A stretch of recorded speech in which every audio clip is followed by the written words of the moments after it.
This is the first of 100 wells we're gonna build in this video. Oh, water!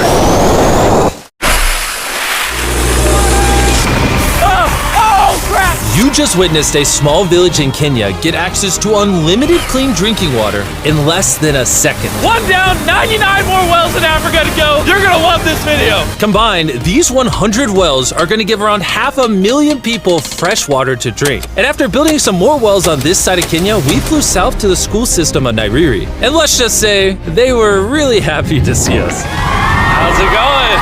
Was not expecting this. Thank you for the welcome. I'm not even sure how to react. How's it going? Oh, you having a good day? It's nice meeting you. One of the teachers showed me where the students currently get their water, which is from this river. That's extremely unsafe to drink. This is where your students used to get water from? Yes. This is crazy. Yeah. You know, students complaining of diarrhea, infections like typhoid, because this is the water we've been using. So we try to treat, but you see, look at it, you know, but at the end of the day, life has to move on. You have to get some water anyway. This situation is obviously extremely sad. These children's lives are being limited and sometimes cut short from being forced to drink unsafe water. But at least for this village, we're gonna put an end to it right now. I don't think this John's gonna fit. That's a big head. Let's see if we can find some water. Whoa, whoa.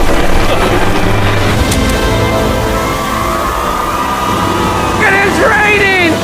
It's beautiful! After the water comes out of the ground, it's fed into enormous barrels like this one. And once they're built into the water towers, all of the neighboring villages will not only have clean drinking water, but a pressurized water source as well, which in short means no more doing laundry and unsafe water. And pull! On a scale of 1 to Nolan's mom, how heavy is it? Nolan's mom times 2. Oh God. Dude, I'll push you off of this.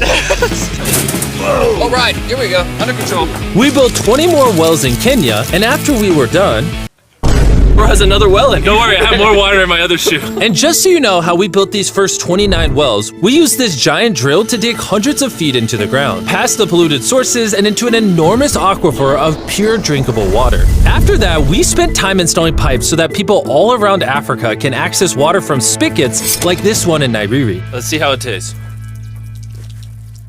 Like water. It took me about a minute to fill this 5-gallon drum. How much water can this provide a day? 3,600 gallons a day. Not only will this well cover the 400 kids at this school, but literally the entire neighborhood and village around this school can use this well. We say thank you for the water. Oh, no problem. This thing can basically pump non-stop for 30 years. You would think that having an effect of this magnitude would require the resources and funding of a large government, but that's not true. Solving this problem is possible, and something humanity should all be putting effort in to fix. What's the secret of success? To be honest, just find something you love doing and do it for a long period, and eventually you'll succeed. So I'm gonna bring it super close. See us? Is that cool? If you look up, it's recording. All right, well, I'm gonna get close. All right. Yeah, you can see yourself. We were also able to install a well for this village, and these 12 other villages. And while we were finishing these wells, we were also able to update one of their schools with brand new computers. How are they liking it? They really like them. Glad to see it turned out well. And we also updated the classrooms with new furniture, installed shelves and filled them with new books, donated a soccer ball for every student, and even put modern whiteboards and projectors in all the classrooms. Do you guys like the projector?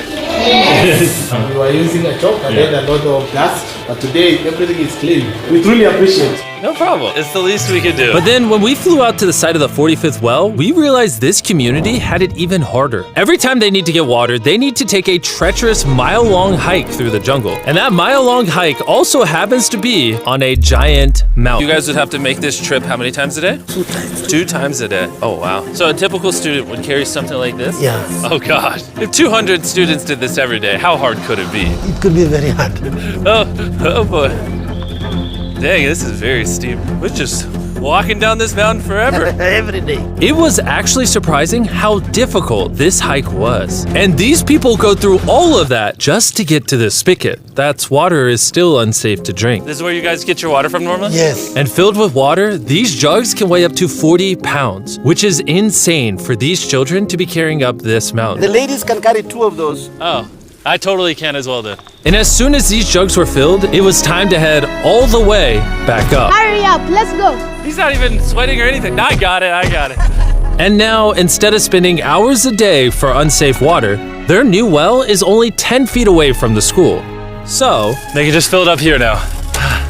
I'm too tired. And so we were on our way to the next village where we built our 46th well, but we ran into a little problem. We found out that this village is divided in half by this huge, dangerous river. It may not look like much now, but when the rainy season comes, the water comes up this high and literally swallows this bridge. And why this bridge is such a big deal is the village is over there, the hospital and schools are over there, so they're crossing this bridge multiple times a day. Despite how dangerous this bridge is, it's their only option. This river, when it is swollen, it can sweep away people, students, or even animals. In the recent past, we have lost about 3 people trying to cross this river. This loss of life is insane and absolutely unacceptable. The moment we heard about this, we knew we had to help. So while we started work on a new bridge that would let them reach their well, we then traveled over 2,000 miles from Kenya to the country of Zimbabwe.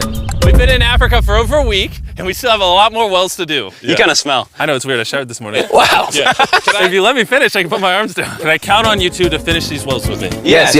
First on the agenda was to check out a local hospital that was in dire need of clean water. Upon entering, we learned how big of an impact this clinic had on the village. How many kids do you guys give birth to a year here? In a month, about 15. Do 600 births a year? Wow. But unfortunately, the pregnant mothers at this clinic have to walk over a mile just to get water, and then carry these heavy buckets all the way back. However, the good news is we paid for the construction of a new modern well for them. All that needed to be done now was to turn it on. All right, Nolan, are you ready? I'm ready. Over. Let me get a dramatic zoom in. Nolan, I pressed the button. Is it working? It's flowing. Oh. Do we want to go check it out? Yes. Let's do it. I love how people are immediately just getting water right now. This is easily the coolest thing ever. Nolan here is a professional dancer. Yes. He will join. How do I always end up dancing? What is he doing? Oh gosh.